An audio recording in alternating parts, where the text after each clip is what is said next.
Om Sahana Vavatu Sahana Bhunaktu Saha Viryam Karavavahai Tejasvinavadhitamastu ma vidvishavahai. Om Shanti Shanti Shanti.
So the next question is Pranamayaha Kaha. Now we are looking at the last set of who you are not, and that is started by 5 kosha. The kosha does not mean the actual cover. Nothing can cover Atma because nothing enjoys the same order of reality as Atma. But they cover Atma as though because we commit a mistake. So these are the locus of error. We put our I in these and therefore we miss the recognition of Atma. So therefore they as though cover Atma. This is how it has to be taken. The first one we saw was Annamaya. Annamaya is modification of food, so the physical body. So what we have to understand is that this body has come about from 5 elements and then it is sustained by food. Now food is also actually dependent upon these 5 elements because the food grows on earth. It requires water for it to grow. Okay? It requires that whole the plants do this whole process of what we call through photosynthesis. They absorb the energy from the sun.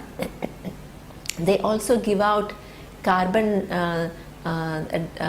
They absorb carbon dioxide and give out oxygen, so they clean the air. So the function of the food itself is somehow related to the 5 elements. Okay? So therefore everything is nothing but an interplay of 5 elements, and then one thing needs the other.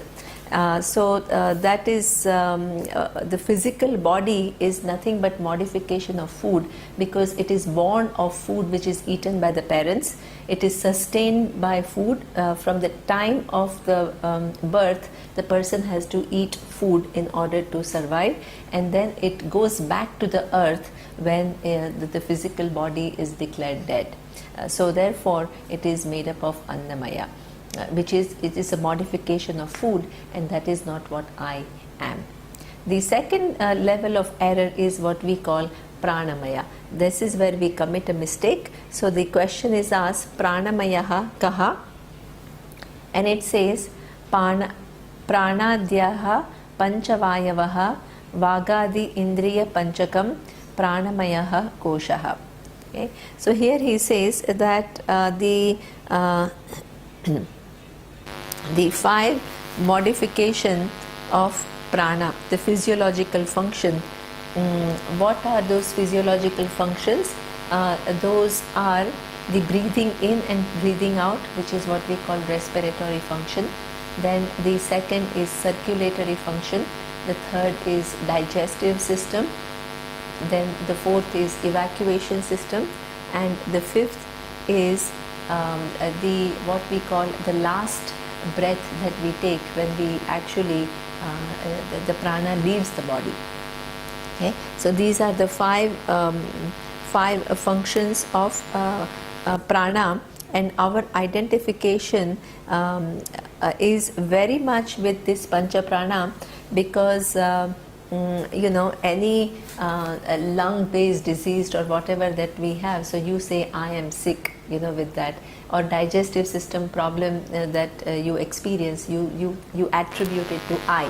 Okay, I have a problem, and a circulatory system in each of this, and the very fact that there is going to be a last prana, the last breathing that is going to take place, and therefore there is the fear of mortality too. So that means you can understand the identification with prana is not something which is ordinary. There's so much fear that we have about mortality, it is very much connected to the fact that our breathing is going to stop, which will then make all the organs fail, and then we will be what medically declared dead. Now, the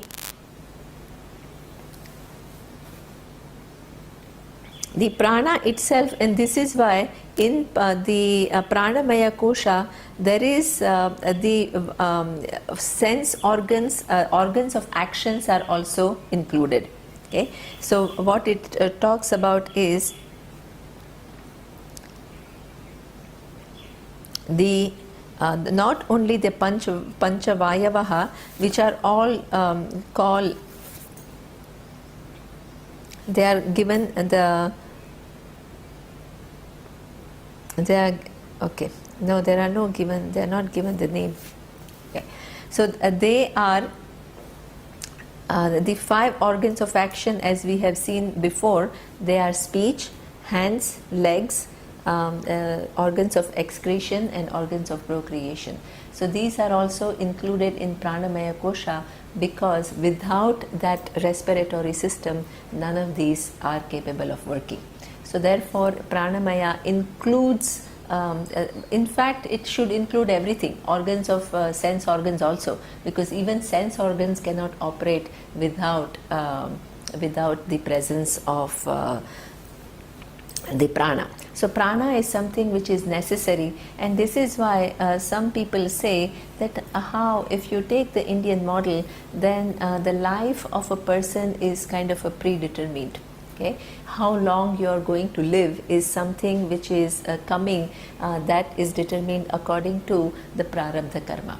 Prarabdha karma is the number of karma which is in your account, which are going to be exhausted in this particular life in form of presenting different situations, connecting you to different people. So this is what, and it all has to be exhausted before the prana leaves the body. Okay. The other way the lifetime is determined is number of breaths that you are given. How long will it take for all these prarabdha karma to exhaust themselves? It is not counted in terms of time. It is counted in terms of how much breathing, how many times. So I think there could be like millions. So the minute you take one breath and you breathe out, there is a countdown which has started. So that means that is one less. So what is interesting is that sometimes people who are aware of this particular thing, they will say that when even the astrologers, okay, when they look at the chart of a person and they see that the life is coming to an end, so he says that prana is leaving. Okay, this is how they define. It is like the life is coming to an end because the number of prana remaining is a little bit less. So prana is the identification with prana, one cannot just underestimate, because it is a very, very a source of course, a lot of pleasure and pain, because you while you are alive you get a lot of pleasure, and also there is a lot of pain, because any time the whole, either your circulatory system or digestive system or your respiratory system can go wrong, and then you suffer, and the identification is I am suffering and I am going to die one day. So this is what we call the pranamaya kosha, and without pranamaya these organs of actions don't work, so they are included in pranamaya. Okay. The next level of identification is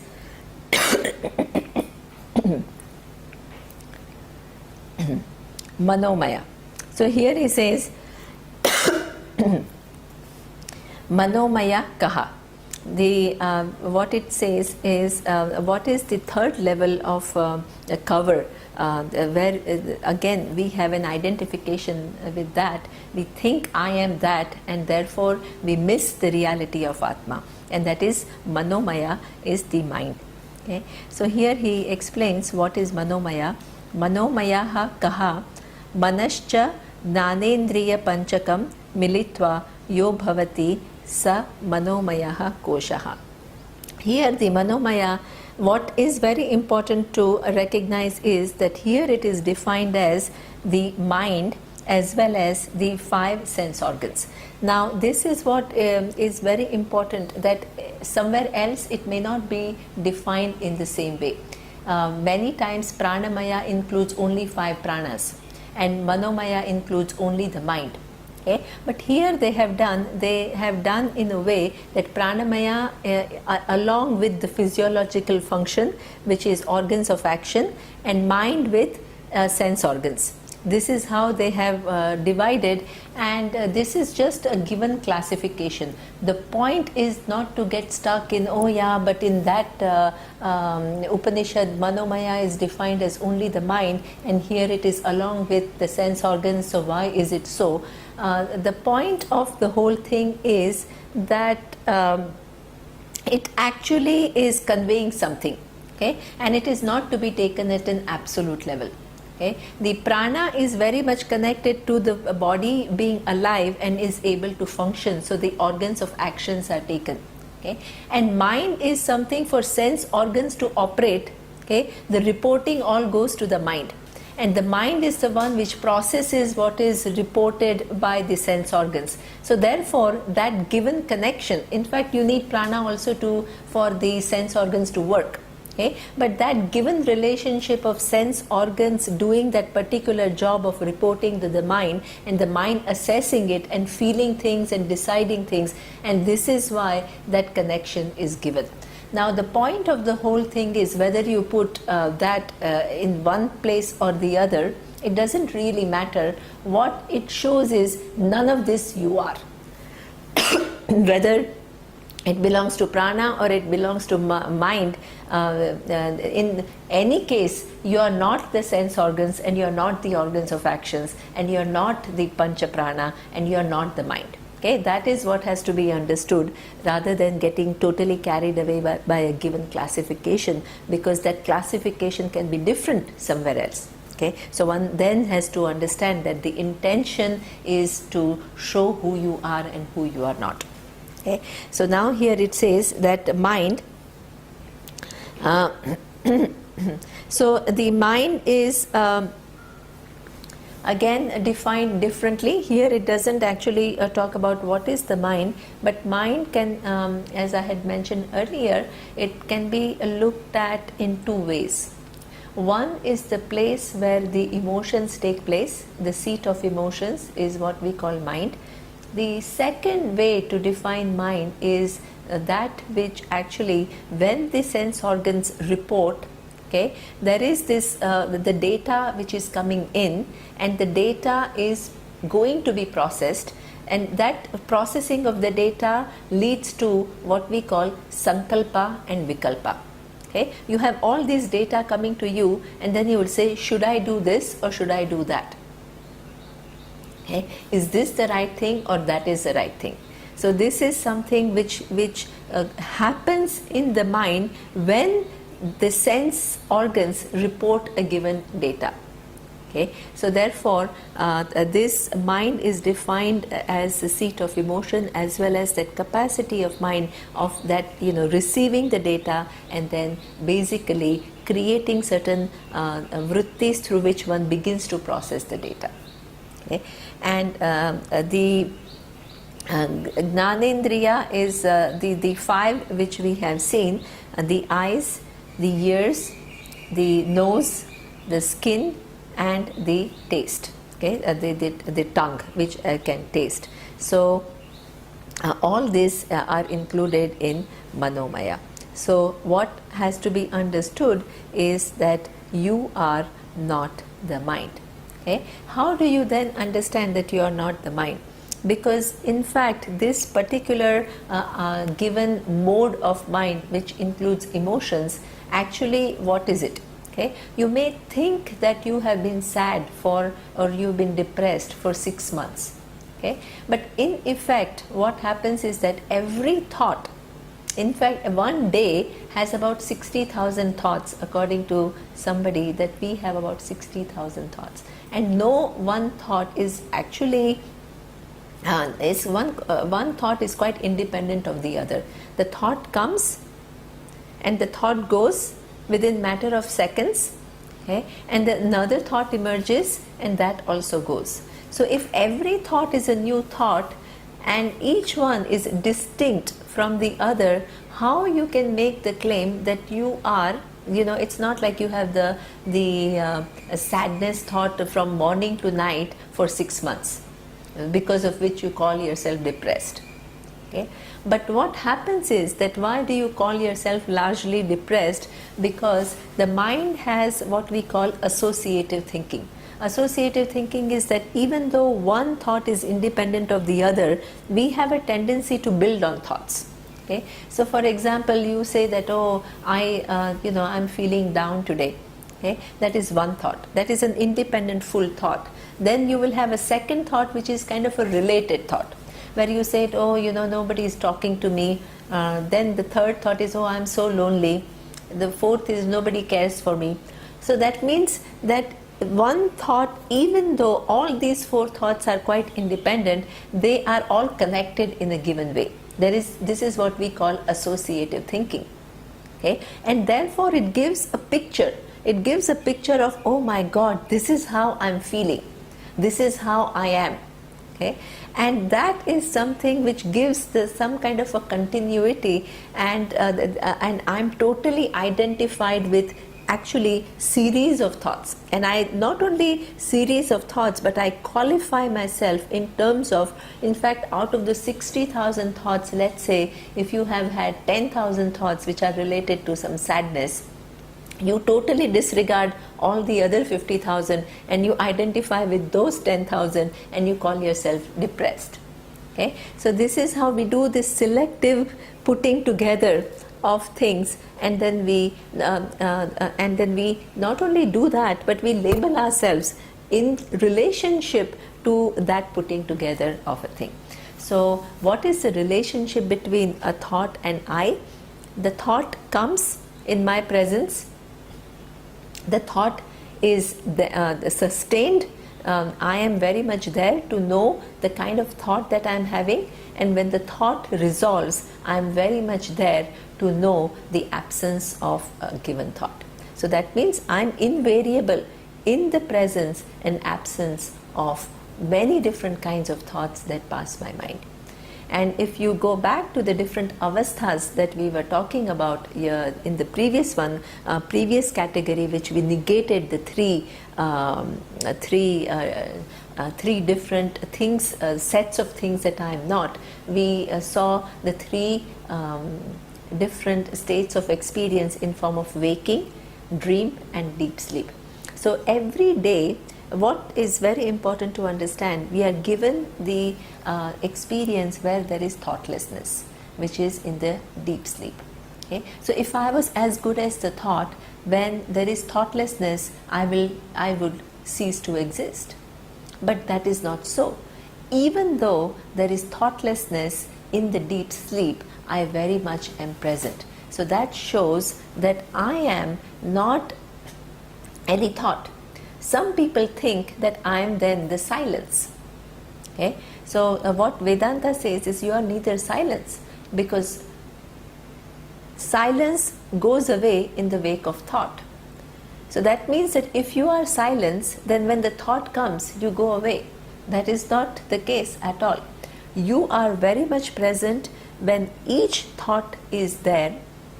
Okay? You are very much present when in between 2 thoughts there is silence.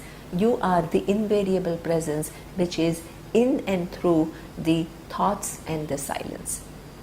Okay? So this is what the nature of mind. One has to understand that the identification with mind is so strong that whatever happens in the mind, whatever kind of thoughts are going on, I think I am as good as that. But the basic relationship between the mind and I is that mind is an object of my awareness, whereas I am the awareness, okay, which is able to objectify every thought that happens in the mind. Okay, so what we have to see is that it's a cover. The mind is a cover because it actually, I think that I'm as good as the mind, and it keeps the real nature of mind away from me. The next kosha is what he says, that the next locus of error is Vijnanamaya. So he asks the question, Vijnanamayaha kaha? The answer is Buddhir Gnanendriya Panchakam Militva Ya Bhavati Sa Vijnanamayaha Koshaha. So here again, just as the mind requires the reporting of the sense organs, the buddhi is again defined in two different ways. One is that cognitive capacity. Mind was defined as that where you, the function where you recognize the emotions and you emote yourself. The cognitive capacity refers to one's ability to understand, one's ability to capture a few conceptual ideas. Okay, so for example, from simple learning of 2 + 2 = 4 is something which is what we call cognitive intellect. You understand things. Your emotions have got nothing to do with that. It is just something that you understand. And it also involves all the higher learning of math, physics, all kinds of sciences, human sciences, social sciences. Everything is done through this cognitive capacity. Okay? So you make sense of data. Social sciences is also the same. You look at the social structures and you make sense of it and you make some theories about it. Psychology is you look at the mind, you see the experiences that the person has had and the kind of personality the person develops, and they correlate and say that if you have had similar kind of experiences, the likelihood that you will have that kind of an orientation is highly likely. So it all works by observing and then making sense of all the data. So this is why that is also what we call the cognitive capacity, which then, the first is sankalpa vikalpa. We have seen the mind. It just receives the data and it creates all the possibilities. And the Vijnanamaya is then, now having processed the data, it makes a certain sense of that. And all the theories come out of that cognitive capacity, where you make sense of the data that is provided by your sense organs. Okay. Now the buddhi also refers to not only just the cognitive capacity which is making you understand things, but also it's something which is used in decision making. Okay, because let's say I have I understand the situation to be like this as a result of my cognitive capacity, but I also have to then many a times guide my actions based on what I have understood. So therefore that buddhi also refers to that decision maker, okay, that sankalpatmika manaha. So that means it says, okay, now this is the situation, this is what I'm going to do. Okay? And this is where people define our identification with that is in fact so strong that even our prayers emerge from that. Okay? So this very famous Gayatri mantra, which is asking the Lord Sun to take the mind in the right direction, okay, take oneself in the right direction so that one makes proper decisions with certain clarity, with certain objectivity, also implies that you are identified with this capacity of the mind and you want it to be improved. Okay, the buddhi, and you want it to be improved. So that is something which is a strong identification, that the decision making. In fact, a lot of a lot of self-help people would also tell you that who you are today is a result of all the decisions that you have made in the past. Okay? So that means that my sense of I is so much related to this the capacity to understand and make the decisions. Okay? There is a third aspect of this Vijnanamaya Kosha, which is what we call Kartrutvam. Kartrutvam is something which is a very basic kind of an identification, which is what we call I am the doer. Okay? I am the doer who has to receive the data, make sense of everything and make the decisions. Okay? So that also, that Vijnanamaya also refers to this Kartrutvam. The Kartrutvam is a very integral part of one's identity, and in fact a lot of discussion, the orientation of I have to do something to get something is so strong that in Brahma Sutra, for example, a lot of arguments with reference to the nature of reality refers to that what is the nature of this pursuit? Is it knowing the nature of Atma, the I, which is already there, or is it doing something? Okay? After knowing it, does one have to do something, or is it before knowing one has to, in order to know it, one has to do something? Okay? So that doing is something which is so very deeply integrated, and that is what, in fact, it shows that that is what who you are not. You are not the doer. Okay? The doership is a given function of the mind, where you have this I, where even though it is a thought, you feel I am the doer and I have to use this faculty of mind, I have to use my sense organs, my organs of actions, and I have to do something. And that is what we call Vijnanamaya Kosha. That is what you are not. Okay? Why you are not that? Why you are not a karta and you are not the cognitive capacity, or you are not the decision making person? Because if you go back to all these different functions, they are also nothing but different types of thoughts. Okay? When I understand 2 plus 2 is equal to 4, what happens? There is a thought which arises in my mind. You know, when the teacher writes on a blackboard, the blackboard doesn't enter, the ink, the chalk doesn't enter. Nowadays there is no blackboard and there is no chalk. Now it's all computers, right? So, but even the computer doesn't enter. What happens is that you capture that through your eyes. The reporting is done in the mind, and the mind creates a certain mental image through a form. Okay? It creates a mental image 2 plus 2 is equal to 4, and it understands that. So what you actually understand is the thought which occurs in your mind. And if this thought is in keeping with what is intended to be conveyed by the teacher, provided the teacher knows what the subject matter is, right, then this is what we call knowledge. Okay? So therefore, and that thought 2 plus 2 is equal to 4, once understood, is not going to stick with you. It's gone. The thought is gone. The understanding may remain, but you don't have to have this active repetition of 2 plus 2 is equal to 4, 2 plus 2. Otherwise you cannot learn anything else. So that the very fact that we can learn so many different things means that having the thought occurred which is in keeping with what is intended to be conveyed by somebody who knows what the reality is, okay, then that thought has done the job of making you understand, and then that thought leaves.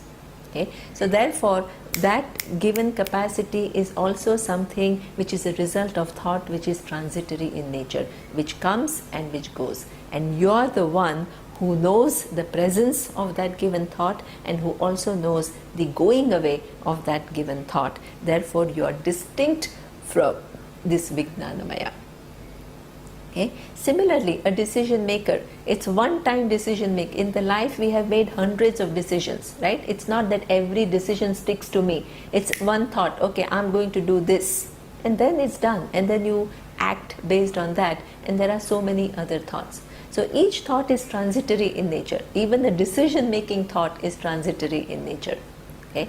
And the so-called sense of karta, it seems like a continuous thing.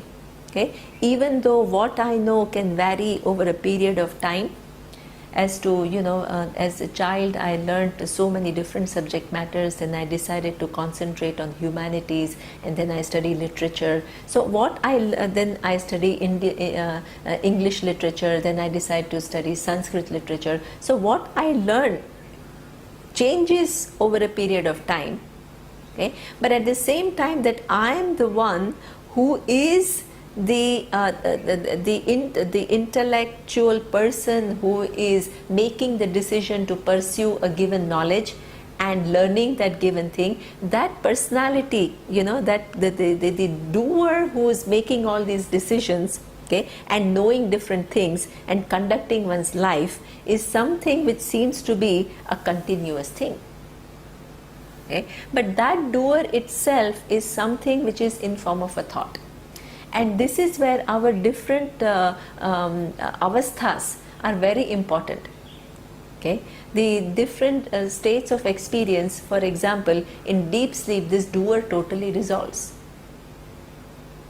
So even though it may seem that this doer is something which is continuous, it seems like that in a waking state, who's doing different things, itself is something which is resolving. Okay? And the doer that is there in waking is totally different from the doer that you may find yourself in the dream state. So there is no such thing. The idea is that doer is also nothing but a subtle thought. Okay? That sense of doership. And that resolves both both in dream as well as in deep sleep, and therefore you are not that. So you are not Vijnanamaya either. Okay. Now the final what you are not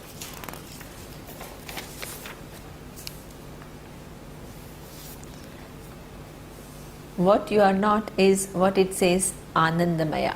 So the question is asked, Anandamayaha kaha? So the answer is, Evam eva karana sharira bhuta avidya stha malina sattvam priyadi vritti sahitam sat anandamayaha koshaha. Okay. So that is something that Anandamaya kosha is defined as one basic identification that I have, which is almost as basic as the sense of doership, is the sense of enjoyership. In fact, the sense of enjoyership is much more fundamental, because every action that I perform as a karta, which belongs to Vijnanamaya, is something which is based on my wanting to enjoy a certain result of action. Okay? My values that I have, what gives me pleasure, is what defines how my life is going to be. Okay? There are many people who they live a life which is basically instinct based.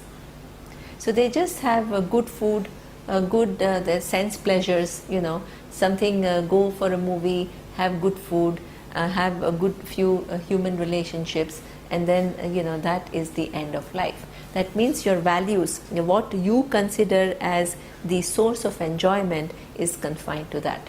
There are some other people who find the source of enjoyment in higher learning, in getting to know things. So you will find them moving away, of course taking care of these basic needs, but doing something much more than that in life. They will go and study, enroll in higher studies, will think about things, make sense of things, make a contribution. So this is what we call the bhokta is the one, how I define myself and what gives me pleasure. Okay. One thing people say that, but there are people in spirituality, unfortunately the message is given that you should not really think about your pleasures very much, that bhokta has to be kind of checked. We are not saying that, because in fact that you have to become selfless. This is what is propagated in the name of spirituality. This is where the Vedas disagree. It says that, it makes a very bold statement. It makes a bold statement saying that Atmanastu Kamaya Sarvam Priyam Bhavati. Okay? There is no such thing called the selflessness. The bhokta, the enjoyer you, is the very basic person. You cannot give it up. Anandamaya. Anandamaya is that bhokta. Okay? So if the bhokta is the central, anything that you like in this world is because it makes you pleased. Okay? So, but does that mean that people are all only going after pleasures? Not necessarily. That means the maturity of person depends upon what pleases the person. If just satisfying the senses pleases the person is just living like majority of humanity with some basic utilization of one's capacities. Okay? But if one goes further and says that knowing things gives me a pleasure, then one becomes a highly evolved person. Or people can say, taking care of my personality, okay, or taking care of my human growth is something which is important to me, then that person is evolving. The person will take psychological care in taking care of one's emotions, one's attitudes, one's behaviors. So that is something which is, again, how? Because it is pleasing the person. The person feels fulfillment in becoming bigger. The person feels fulfillment in becoming somebody who knows many more things than just satisfying some basic needs. So that means everything is done for the sake of pleasure of oneself. Then what if you do service to humanity? Is this selfless? That is also not selfless, because you have evolved to an extent that you get pleasure out of not only taking care of your own personal needs, but helping others in many ways. Okay? So that is also, when you think it is something which is pleasing you, ultimately it is not selfless, because it is pleasing you. You will not do it until it pleases you. So that means what pleases you will indicate how mature you are, because there are degrees of different things that can please you. But ultimately everybody, the center is bhokta. Everybody, nobody can claim that I am just here and I am selflessly doing service or anything like that. Everybody is interested that bhokta is the center person, that is Anandamaya, and it is committed to one's pleasure. Okay? And one's pleasure, the source of one's pleasure can be very many different things, and that what is your source of identified source of pleasure indicates how mature you are. Okay? Your source of pleasure could be then knowing the final reality, in which case you are a mumukshu. Okay? But bhokta is something which is central, and what it gets generally by engaging in the world, what it says is that you get three different kinds of vritti, priyadi vritti sahitam. Any pleasure that you get in this world, there is no such thing called one happiness. Okay? The happiness that we experience through the life have different degrees. So these different degrees is mentioned here. One is what we call priya, which is the second is moda, and the third is pramoda. So these are just three different degrees. How do we define that? Okay?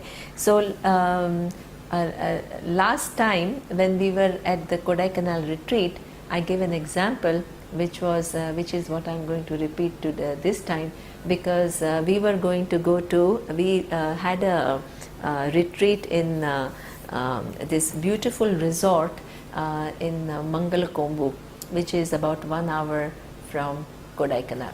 Okay? So then we were going to go to Kodaikanal one day, and then somebody had invited us for lunch. and Dustin wanted to have palak paneer, right? So that means that we were just making a plan. We were going to go there on a given date. So just by the idea that, okay, I'm going to get palak paneer 2 days from now, made Dustin happy. Okay, so this is what we call priya. Okay. Now the pramoda is the day arrived and we were going towards the resort, and then we reached the resort and finally there was lunch in front of us. Okay. So there is the dish came, which is palak paneer, very aromatic and very nice and warm and sumptuous.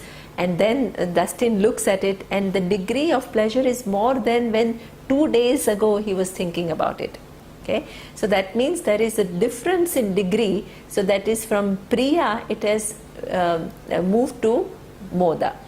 Okay, and finally he takes a bite and he eats it, and he really enjoys the taste of it, and this is what we call pramoda. Okay, that is really the totally satisfied, that is the much more in degree than when he was thinking about it 2 days ago, and also when it was right in front of it, when he was right in front of this dish. Okay, so therefore you have different degrees of happiness.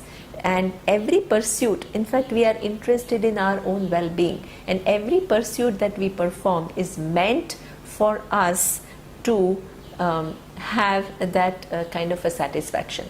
And so the first attempt is that I get some satisfaction, and second pursuit then becomes how to maximize it. Okay, how to move from priya to pramoda, because we are not just satisfied with just being happy. And having moved to pramoda, how to retain that pramoda. So whole life goes in searching for creating conducive situations, okay, which will bring me closer to what pleases me, then intensify that experience so that I can get the highest pleasure, and then try my best to retain it so that I can continue to have that pleasure. So that is something which is an orientation of a scientist, whether the person is is getting a kick out of solving some very complex equations, or somebody who is just looking for some nice food to eat. That is basically a human commitment, and this is where my identification is, my personal fulfillment. Okay, so bhokta is anandamaya. It is not something which is ordinary. Okay, my sense of I is very much connected to this sense of the enjoyer me, who wants to experience different things in the world and maximize the pleasure that I can get from it. Okay, so that is how it says that priyadi vritti sahitam, then avidya karanana sharira bhutam. Okay, so that bhokta is something which is even when the physical body and the subtle body dies, okay, as long as I think that I am the doer and I am the enjoyer, okay, the causes remain for me to come back again, take different births with different physical body and different subtle bodies to enjoy different things which I think will fulfill me. Okay, so that is something which carries on, that bhokta carries on. So this is why we say that it creates a samskara. The way you have lived your life, will have certain mental image of, you feel that you have not done everything. Unless you have gained the knowledge of what is the nature of I, you will feel a sense of non-completion. And non-completion, then you will also have some idea with reference to what will bring that completion. So this is what we call, which forms samskaras. We are born with a certain inclinations, certain frame of mind, with which we then decide, okay, now I need to engage in the world in this particular manner to gain the fulfillment that I am seeking. Okay, so that the samskaras or the things are carried on. So karana sharira, which is all due to what? Ajnana. Okay, this bhokta, me, I am this limited person who is an enjoyer, who has to engage in the world through my actions, okay, to maximize my pleasure and well-being, is again what we call avidya kritaha. It is due to avidya, not recognizing who I am. Okay? But you can see the identification with this bhokta is something which goes on not only in this life but also through lifetimes, life cycles, that me, the person who wants to make the best out of the world and make my fulfillment the highest possible degree, okay, of highest degree. Now this bhokta I am not. Why am I not? Okay. So again, it's one thing is to say, yeah, okay, this is the person who is involving. That is again, if you look at it, what is this bhoktrutvam is another mode of mind. Okay.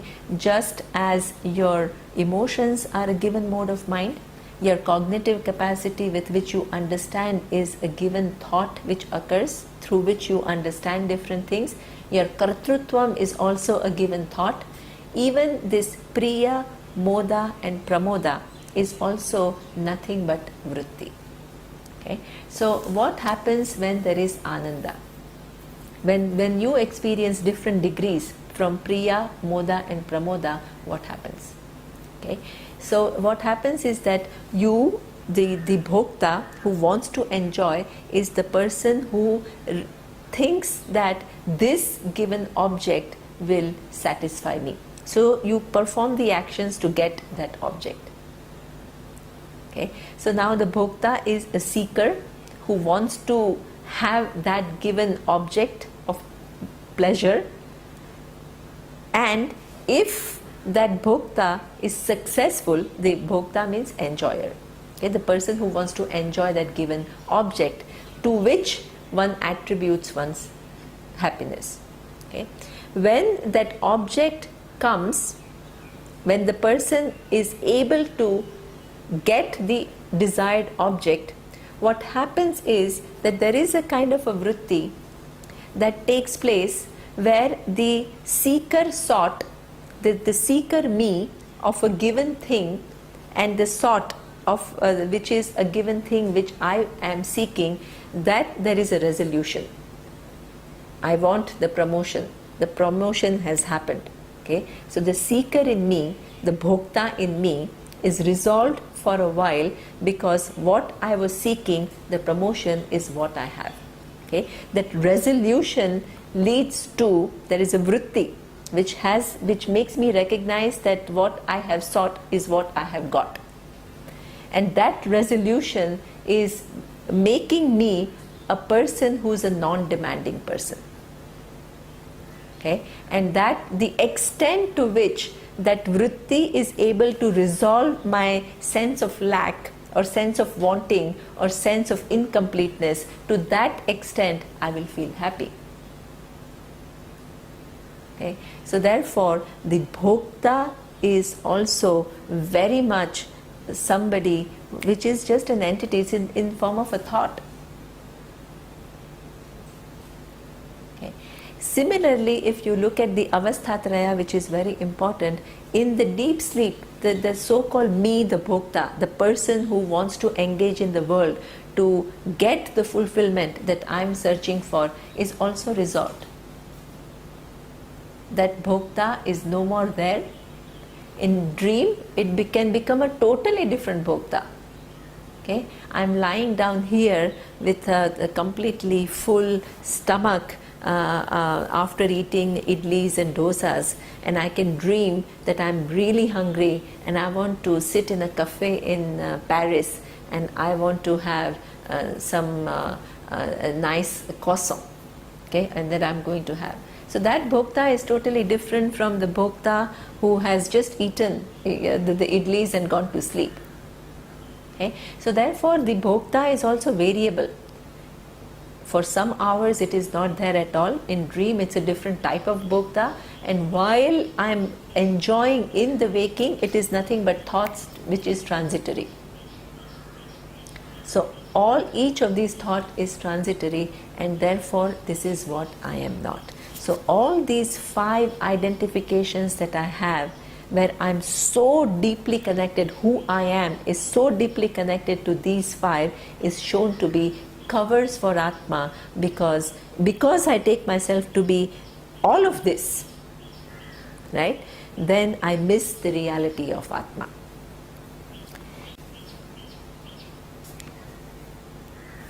So here he says, etat koshaha panchakam.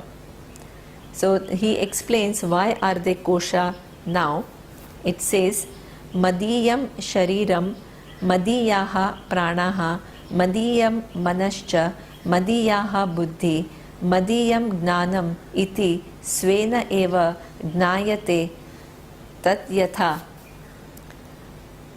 madayitvena gnatam kataka kundala gruhadikam swasmat bhinnam tatha panchakoshadikam madayitvena gnatam atma na bhavati.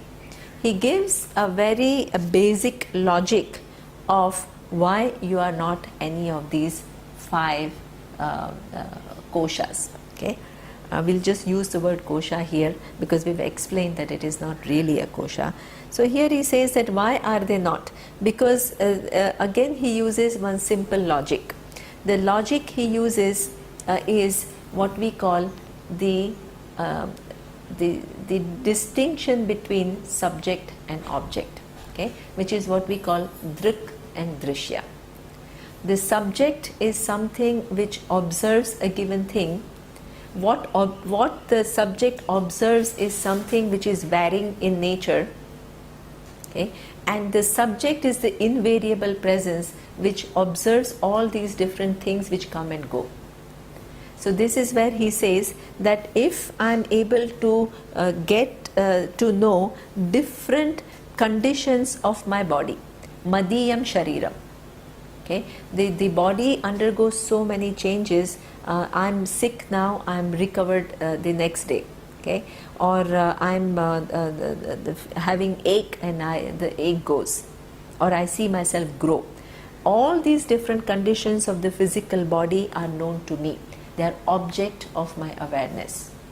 So I am basically distinct from what I objectify. Okay? So therefore I am not the Annamaya is what we call physical body. Okay? So then it says Madiyaha Pranaha. I am not the Pranamaya, okay, modification of prana, because how? I know it as Madiyaha Pranaha. Okay, you can say, oh, my lungs are not working well. When you're born, most of the time your lungs are working well. Over a period of time, you may catch some disease and you come to know that, oh, my lungs are not working well. That is something which is known to you. You take some medicines and you get well. That is also known to you. Okay, your digestive system, how is it working? Sometimes you have an upset stomach. You know that. And it goes away, and you know that too. Your circulatory system, okay, each of these functions of prana are known to you, and they are varied and they keep on changing. If you were one, you cannot be the other. The very fact that they all come and go, okay, but you observe their coming and going shows that you are distinct from it. Okay. So therefore he says Madiyaha Pranaha, Madiyam Manascha. Even the mind and its many different conditions, whether it is the emotions of happiness, emotions of kindness, emotions of care, emotions of extending your help, whatever emotions that you have are just something which are just kind of flowing. no emotion sticks to you at any given point in time. Or even the so-called negative emotion, I don't want to use the word negative because there is no such thing called positive and negative. The mind is nothing but range of emotions, but things which are not desired by us, which is what we call the sadness or anger or fear. These are things which are coming and going, and that is I come to know it's coming and going, and this is what I am not. Now here I want to make a note, because one thing is when people study Vedanta, there is a problem in a kind of a dissociation. Okay, dissociation, which means that people say that, oh, these are just emotions, right? That my fear is just now. Before I thought I have fear, I am sad, I am angry. Now I understand that I am the subject who experiences all these different emotions, and emotions are nothing but thoughts which come and go. Okay? If that happens, sometimes people have a tendency to just kind of take it lightly and say that, okay, this is not what I am, so let it go. But the Vedanta wisdom comes where, the adhikaritvam we have seen so far. You need a particular type of mind to be able to really understand Vedanta. So you cannot afford to say that let whatever happens in my mind, let it be, because it is not I. Because if you were really to understand the nature of I as it is meant to be understood, you need to have a certain preparation. And the preparation means that you have to embellish your mind with certain values. Because if those values do not exist, there will not be, it would not be possible for you to understand this knowledge. You will end up distorting, receiving what Vedanta says, but distorting it in your mind, and you will not capture it as it is meant to be captured. Okay? So therefore, at some point, yes, you have to understand that all these emotions are not I, but you also have to take care to deal with them so that you get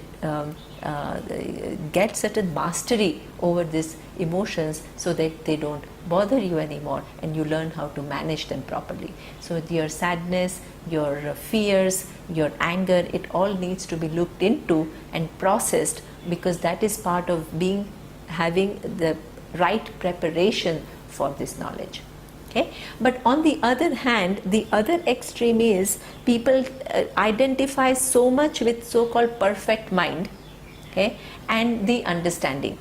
So that also, that the minute that I understand the reality, I will have a mind which is never going to be sad, which is never going to have any fears, which is never going to be angry. So that also is another projection. So we go from one extreme to the other. First we go with the identification as I, then we go to I am none of these emotions, and therefore I need not bother about it.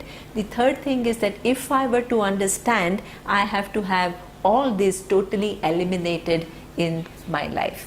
So there is no such thing called total elimination of that. Okay? Because mind is an instrument, it is programmed, and it is so many experiences have taken place in this life which has given you a given orientation. Of course, with your understanding and your effort, you can change the orientation, and you can help yourself, and you can have a certain mastery over your emotions. But if you decide the goal is that I'll never be sad, it is going to be impossible.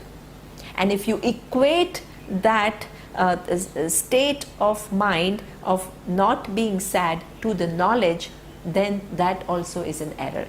Because what we are understanding is that I'm distinct from whatever happens in my mind. Okay? So the whole understanding has to be very, very properly taken care of. Otherwise, it's a simplistic kind of a thing to say, I'm not the mind and let's go, and I'm not the buddhi. Okay? So the relationship has to be properly understood. But the fact remains that it is an object, it is not the subject, so it is not I. So I'm already free from different conditions of my mind. Madiya buddhihi. Okay, so this buddhi, the cognitive capacity, the sense of doership, the decision making capacity is all known to me. Okay, I make decisions, that's over, I'm free. I don't, the status of a decision maker doesn't stick to me. Okay, my cognitive capacity, I understand something, it's gone, the thought has gone, it doesn't stick to me. Okay, I'm basically free, everything comes in my presence, it does its function and then it goes away. This is not who I am. Vijnanamaya also, the buddhi madiya gnanam iti svena gnayate. Even any knowledge that takes place, okay, which also can, or any pleasure that takes place, is all nothing but different antahkarana vrittis. Knowledge, as I said, when I understand that thought, having understood, the thought goes away. Pleasures that the seeker sought is resolved, and then that vritti, again the seeker arises. So that is something which comes and goes. This is not what I am. So he gives an example and he says, Kataka, Kundala,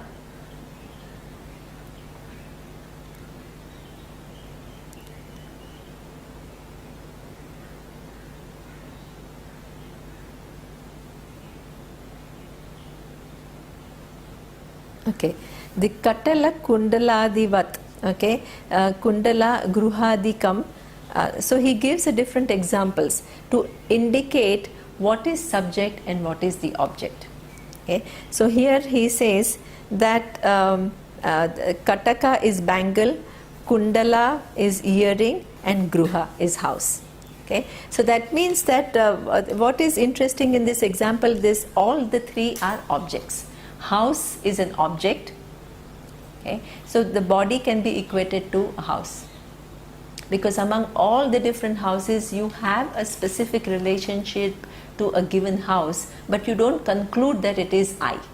Similarly, among all the different bodies, you have a given relationship, but particular relationship with one body, but then the conclusion that I am the body is something which is erroneous. Okay, because it is just like an object. So then there are something which he says that bangles and the earring, the things which are sometimes embellishment or closer to you. Okay, things which you love, things with which you identify, things that you go for. Okay, so they represent these things that all the different things that we go for, which we think that as a doer I have to do something to engage in the world to get something. Okay, or this is meant for my pleasure. All these things are just as the bangles and the earrings and houses are an object. All these 5 different locus where you identify yourself are equally an object. They are an object, they are not the subject you. Okay. So then everything is now negated. The next question is asked, if all this is what we think we are. Okay. Either the sukshma, sthula or karana sharira, the physical body, the subtle body or the causal body, or the person who is a waker, okay, or the person who experiences the 3 different, the waking, the dream and the deep sleep. So the waker, who is basically considered to be the person who goes through different states of experience, or these 5 levels of error that we make with reference to who I am, with reference to the physical body, the functions of my prana, the functions of my buddhi, my mind, and my sense of being the enjoyer who has to engage in the world to enjoy myself. These are all not who I am. Then the question is, what is Atma? So the next question, Atma tarhi kaha, which we will see next time. Om Purnamadav Purnamidam Purnat Purnamudachyate Purnasya Purnamadaya Purnamevavashishyate. Om Shanti Shanti Shanti. Om Shri Gurubhyo Namaha. Harihi Om.